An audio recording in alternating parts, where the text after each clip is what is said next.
नमस्कार दोस्तों, मैं दिग्विजय सिंह डेल्टा रैंकर्स में आपका स्वागत करता हूं।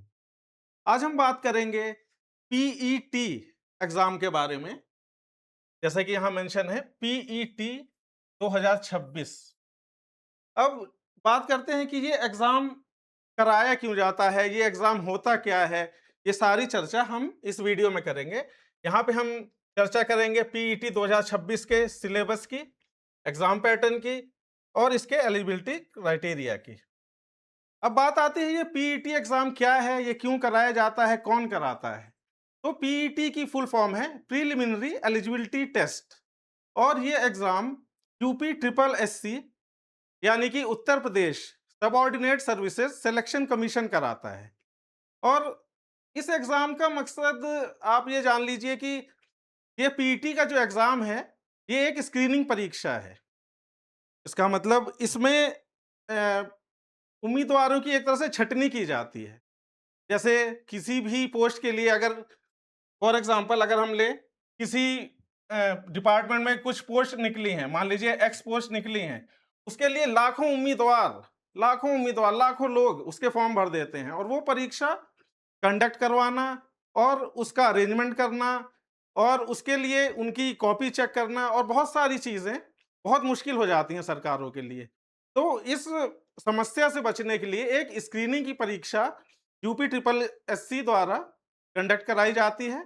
इसमें जो जो योग्य पात्र होते हैं, उनका सिलेक्शन किया जाता है और उनको स्कोर अवेलेबल किया कराया जाता है और उस स्कोर के आधार पे वो आने वाली किसी भी परीक्षा में जो भी ग्रुप सी की वैकेंसी आएँगी, जो भी अधीनस्थ सेवाओं में जो भी वैकेंसी आएँगी, उनमें वो फॉर्म भरने के लिए और आवेदन करने के लिए पात्र हो जाते हैं। तो आइए शुरुआत करते हैं।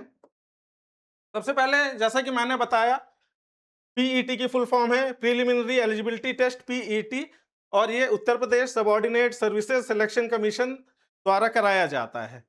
अब बात करते हैं कि सबऑर्डिनेट सबऑर्डिनेट का मतलब हुआ अधीनस्थ।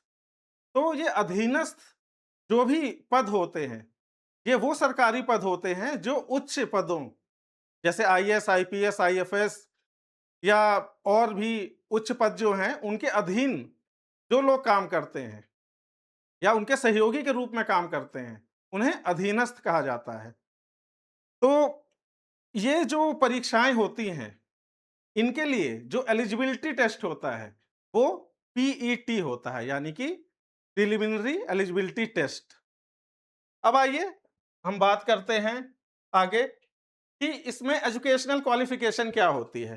तो पीईटी के लिए जो एजुकेशनल क्वालिफिकेशन होती है, वो आप यहाँ देख सकते हैं। एजुकेशनल क्वालिफिकेशन पीईटी के लिए होती है 10th स्टैंडर्ड, जिसे हम हाई स्कूल भी कहते हैं, मैट्रिकुलेशन भी कहते हैं।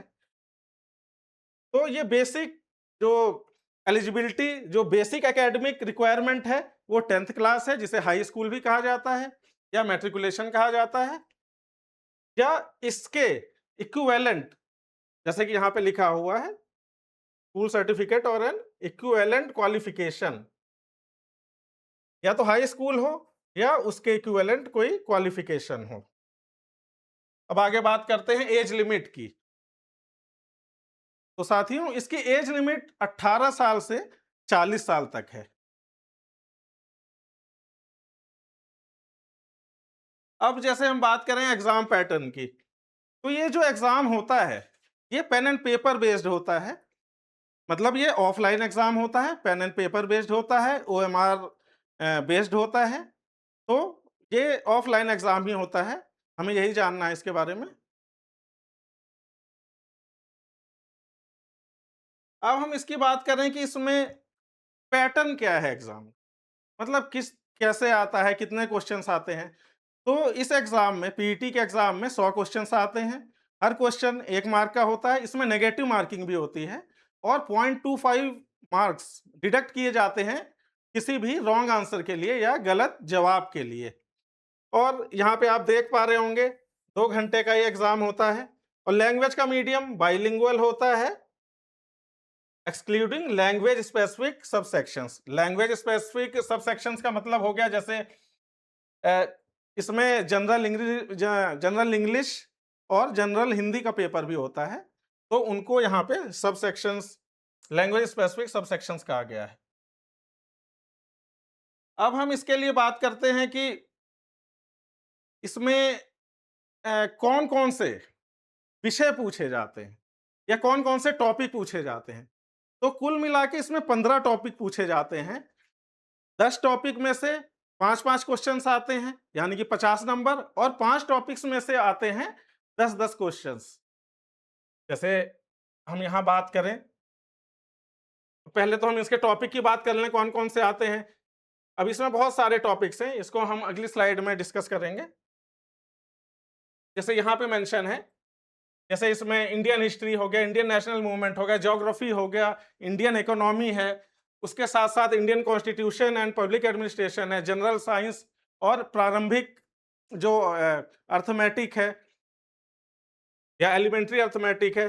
अब यहाँ पे जैसे ये सामान्य हिंदी या जनरल हिंदी या जनरल इंग्लिश है, ये वो लैंग्वेज वाले सब सेक्शन हैं, जो कि बाइलिंगुअल नहीं होंगे। हिंदी का है तो हिंदी में रहेगा, इंग्लिश का है तो इंग्लिश में ही रहेगा। इसके साथ-साथ reasoning, current affairs, general awareness, और उसी के साथ-साथ 2 अनसीन पैसेज भी आते हैं। हर प दोनों पैसेज में से 5-5 क्वेश्चन्स आते हैं, और एक इंटरप्रिटेशन और एनालिसिस के 2 ग्राफ आते हैं। हर ग्राफ में से 1-1 क्वेश्चन पूछा जाता है। सॉरी, हर ग्राफ में से 5-5 क्वेश्चन पूछे जाते हैं, माफ कीजिएगा। हर ग्राफ में से 5-5 क्वेश्चंस पूछे जाते हैं, और लास्ट में आता है 2 टेबल्स का एनालिसिस। इसमें 2 टेबल्स होती हैं, हर टेबल में से 5-5 क्वेश्चंस आते हैं। जैसा कि मैंने पहले बताया कि शुरू के जो 10 टॉपिक हैं, ये 5-5 नंबर के हैं,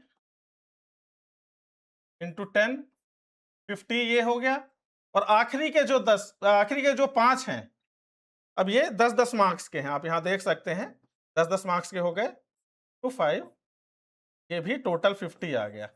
तो इस तरह से 50 प्लस 50, ये टोटल 100 मार्क्स हो जाते हैं। सारा मिला के 100 मार्क्स का आ जाता है।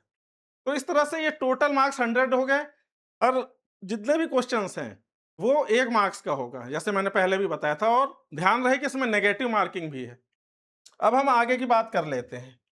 अब यहाँ पे आप देख सकते हैं कि इसमें कौन-कौन सी पोस्ट्स आती हैं, जो ये एलिजिबिलिटी जो तय हुई है, जो पीईटी के एग्ज़ाम से जो दक्षता परीक्षा कहें या प्रारंभिक पात्रता परीक्षा कहें, इससे जो स्कोर मिला है, वो वैलिड होगा इनके लिए। ये जब भी इनमें से किसी की भी पोस्ट आएँगी, वैकेंसी आएँगी, तो वो स्कोर वैलिड होगा, और जिन्होंने पीईटी क्वालीफाई किया है, केवल वो ही लोग ये एग्ज़ाम्स दे पाएँगे। इस तरह से ये सारी पोस्ट्स हैं। ग्रुप सी की और अन्य पोस्ट्स भी होती हैं इसमें, लेकिन मुख्य रूप से यही पोस्ट्स हैं। अब आगे हम बात कर लेते हैं। अब जैसे हाँ, एक चीज़ ये है इसमें कि पीटी एग्ज़ाम केवल एक पात्रता परीक्षा है। इसको पास करना ये नहीं कि इसको पास करते ही नौकरी लग जाएगी या जॉब लग जाएगी, जो भी पोस्ट मैंने अभी पहले बताई। ऐसा नहीं है, ये पात्रता परीक्षा है उस परीक्षा में बैठने के लिए, जो कॉरेस्पॉन्डिंग परीक्षा होगी उस पोस्ट के अकॉर्डिंग। किसी पोस्ट के लिए मान लीजिए कुछ वैकेंसी निकली, उसके लिए जो परीक्षा होगी, उसमें भाग लेने के लिए जो दक्षता या जो पात्रता चाहिए, वो पीईटी प्रोवाइड कराएगा। ये आप यहाँ भी देख सकते हैं। Thank you.